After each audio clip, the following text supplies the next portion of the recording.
भगवान श्री विष्णु सनातन धर्म में पालनकर्ता माने जाते हैं।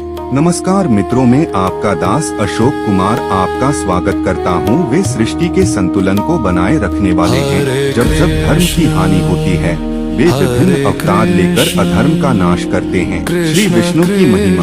श्री विष्णु को अनंत, सर्वव्यापक और करुणामय कहा गया है। वे क्षीर सागर में शेषनाग पर शयन करते हुए चित्रित किए जाते हैं, जहाँ से वे पूरे ब्रह्मांड का संचालन करते हैं। उनकी महिमा का वर्णन श्रीमद्भागवत गीता और विष्णु पुराण जैसे ग्रंथों में विस्तार से मिलता है। वे सर्वव्यापी चेतना हैं, हर जीव में उनका अंश है। वे धर्म के रक्षक हैं, वे भक्तों के रक्षक, पालनकर्ता हैं। विष्णु जी की प्रमुख लीलाएं। अवतार। जब जब पृथ्वी पर संकट आया, तब उन्होंने अवतार लेकर लीला की। उनके प्रमुख अवतारों को दशावतार कहा जाता है। मत्स्य अवतार, प्रलय से वेदों की रक्षा। कूर्म अवतार, समुद्र मंथन में सहयोग। वराह अवतार, पृथ्वी को बचाना। नरसिंह अवतार, भक्त प्रहलाद की रक्षा। वामन अवतार, राजा बलि का अहंकार समाप्त करना। परशुराम, अधर्मी क्षत्रियों का नाश। राम, मर्यादा पुरुषोत्तम। कृष्ण, प्रेम और नीति के प्रतीक। बुद्ध, अहिंसा का संदेश। कल्कि, कलियुग का अंत करने वाले। इन सभी अवतारों में एक ही उद्देश्य है, धर्म की स्थापना और अधर्म का विनाश। विष्णु जी की माया।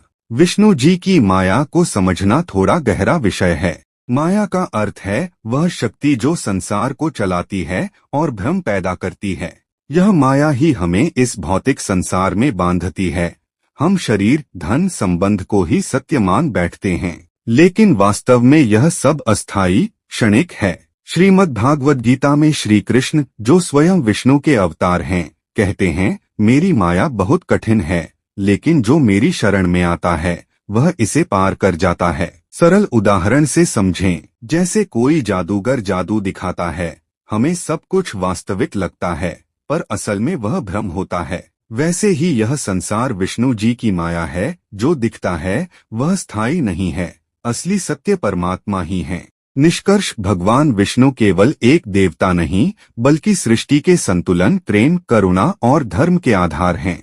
उनकी लीलाएं हमें सिखाती हैं कि जीवन में चाहे कितनी भी कठिनाइयां आए, अंत में सत्य और धर्म की ही विजय होती है। भगवान श्री विष्णु सनातन धर्म में पालनकर्ता माने जाते हैं। नमस्कार मित्रों, में आपका दास अशोक कुमार आपका स्वागत करता हूँ। वे सृष्टि के संतुलन को बनाए रखने वाले हैं। जब जब धर्म की हानि होती है, वे विभिन्न अवतार लेकर अधर्म का नाश करते हैं। श्री विष्णु की महिमा। श्री विष्णु को अनंत, सर्वव्यापक और करुणामय कहा गया है। वे